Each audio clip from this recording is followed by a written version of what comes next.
लक्ष्मीकांत प्यारेलाल एक ऐसी music composer जोड़ी जिनका नाम फिल्म के साथ जुड़ना ही फिल्म के म्यूजिक के हिट होने की गारंटी होता और डिस्ट्रीब्यूटर्स चाहते कि म्यूजिक इनका ही हो फिल्म में। इनकी दी हुई धुनों के खजाने की बात करूं तो इस खजाने का हर मोती यानी हर गीत उसकी बात घंटों हो सकती है, लेकिन आज इस सेगमेंट में बात करूंगी जब लक्ष्मीकांत प्यारेलाल साहब ने पहली बार राज कपूर साहब के साथ काम किया था। फिल्म थी 1973 की बॉबी, रील नहीं रियल स्टोरीज में।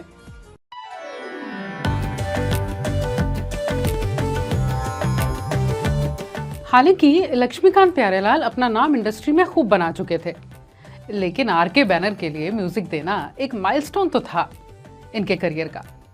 प्यारेलाल जी कहते हैं, हम एक फिल्म के ट्रायल के लिए गए थे। इंटरवल में हम बाहर आकर बैठे तो मुकेश जी आए, प्यार से बाहें खोलकर बोले, एक खुशखबरी लेकर आया हूँ। राज साहब एक फिल्म बना रहे हैं और वो चाहते हैं कि तुम म्यूजिक दो। और प्यारे जी ने कहा, हम दोनों यानी कि लक्ष्मी जी, प्यारे जी, इन्होंने एक दूसरे को बिना देखे ही कहा, अरे नहीं नहीं। इसका कारण ये था कि शंकर जयकिशन जी बहुत कम उम्र में चल बसे थे और शंकर जी अकेले थे। लक्ष्मी जी जयकिशन जी के बहुत बड़े फैन थे। उनकी कई बातों को, उनके स्टाइल को इन्होंने अपनाया हुआ था, जैसे कॉलर ऊपर करके रखना, घड़ी राइट हैंड में पहनना जयकिशन जी किया करते थे। इन्होंने कहा कि शंकर जी अकेले हैं, ये अच्छा नहीं लगेगा कि हम म्यूज़िक दें, क्योंकि वही हमेशा राज कपूर साहब की फिल्म्स के लिए म्यूज़िक दिया करते थे। मुकेश साहब ने कहा, देखो फिल्म तो बनेगी ना। राज साहब ने 3 नाम सोचे हैं, पहला तुम्हारा, फिर कल्याण जी आनंद जी का और फिर आर.डी. बर्मन का।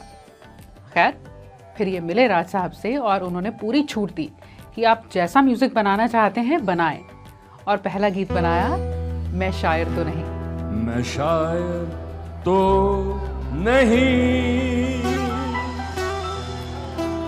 मैं शायर तो नहीं, मगर हंसी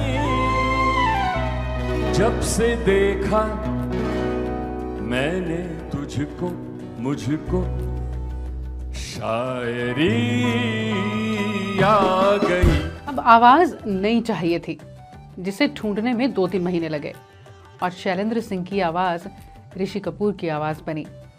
कोशिश की, क्योंकि राज साहब की फिल्म है, उसमें शंकर जयकिशन स्टाइल हो, लेकिन धुनें सब अलग थी, नई थी।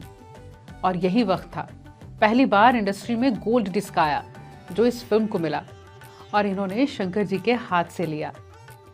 ये फिल्म यूं तो आर.के. बैनर तले बन रही थी, राज कपूर खुद इसे डायरेक्ट कर रहे थे, यही बहुत खास बात थी। लेकिन क्योंकि मेरा नाम जोकर, जो कि राज साहब का ड्रीम प्रोजेक्ट था, वो बॉक्स ऑफिस पर चली रही थी फिल्म। ये फिल्म चले, ये उनके लिए बहुत ज़रूरी था। लेकिन इसमें भी कुछ नया था, कुछ क्या, बहुत कुछ नया था।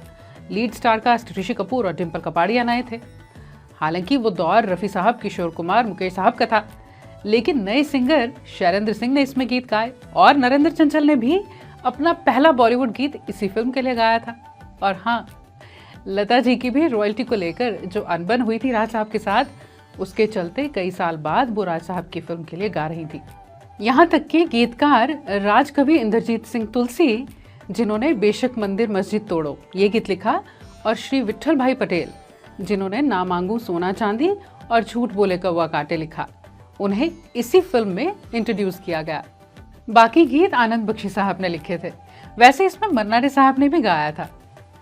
यकीनन एक म्यूजिक कंपोजर लक्ष्मीकांत प्यारेलाल जी के लिए ये बहुत बड़ा चैलेंज था। राज कपूर साहब की फिल्म, नए लीड एक्टर, नए सिंगर, नए लिरिसिस्ट, लेकिन इससे खूबसूरत म्यूजिक जिसने फिल्म की कहानी को 4 चांद लगा दिए, भला और क्या होता। कहा जाता है सभी गीत मानो उस वक्त हवा में घुल गए थे, हर कोई इन्हें ही सुन रहा था। फिल्म की सक्सेस का बहुत बड़ा श्रेय फिल्म के म्यूजिक को कल भी गया था, आज भी जाता है। हम तुम एक कमरे में बंद हो और चाबी खो जाए, और चाबी खो जाए, खो जाए। म्यूजिक इतना हिट हुआ, लेकिन इसके नाम अवार्ड कोई नहीं हुआ। हालांकि इस फिल्म ने 5 फिल्म फेयर अवार्ड जीते थे, लेकिन उसमें बेस्ट म्यूजिक डायरेक्टर का अवार्ड नहीं था। बॉबी के बाद लक्ष्मीकांत प्यारेलाल की जोड़ी ने राज साहब की फिल्म्स 1978 की सत्यम शिवम सुंदरम और 1982 की प्रेम रोग का भी म्यूजिक दिया, जिसमें से सत्यम शिवम सुंदरम के लिए film fair best music director का अवार्ड इनके नाम हुआ। लक्ष्मीकांत प्यारेलाल साहब जब इंडस्ट्री में आए थे, बहुत तैयारी के साथ आए थे। कई इंस्ट्रूमेंट्स बजा लिया करते थे। इंडिपेंडेंट होने से पहले कई म्यूजिक डायरेक्टर्स के असिस्टेंट भी रहे। जिनकी पहली ही फिल्म 1963 की पारसमणि के संगीत के बाद सी रामचंद्र साहब ने कहा था कि मैंने हाल ही में 2 नए लड़कों का म्यूजिक सुना है और उसे सुनकर यूं लगता है कि ये ऐसे उभरेंगे कि सबको पीछे छोड़ देंगे और आगे निकल जाएंगे। और ये हुआ भी। उन्होंने शायद ही कोई ऐसा एक्टर, फिल्मकार, सिंगर रहा हो जिसके साथ काम ना किया हो।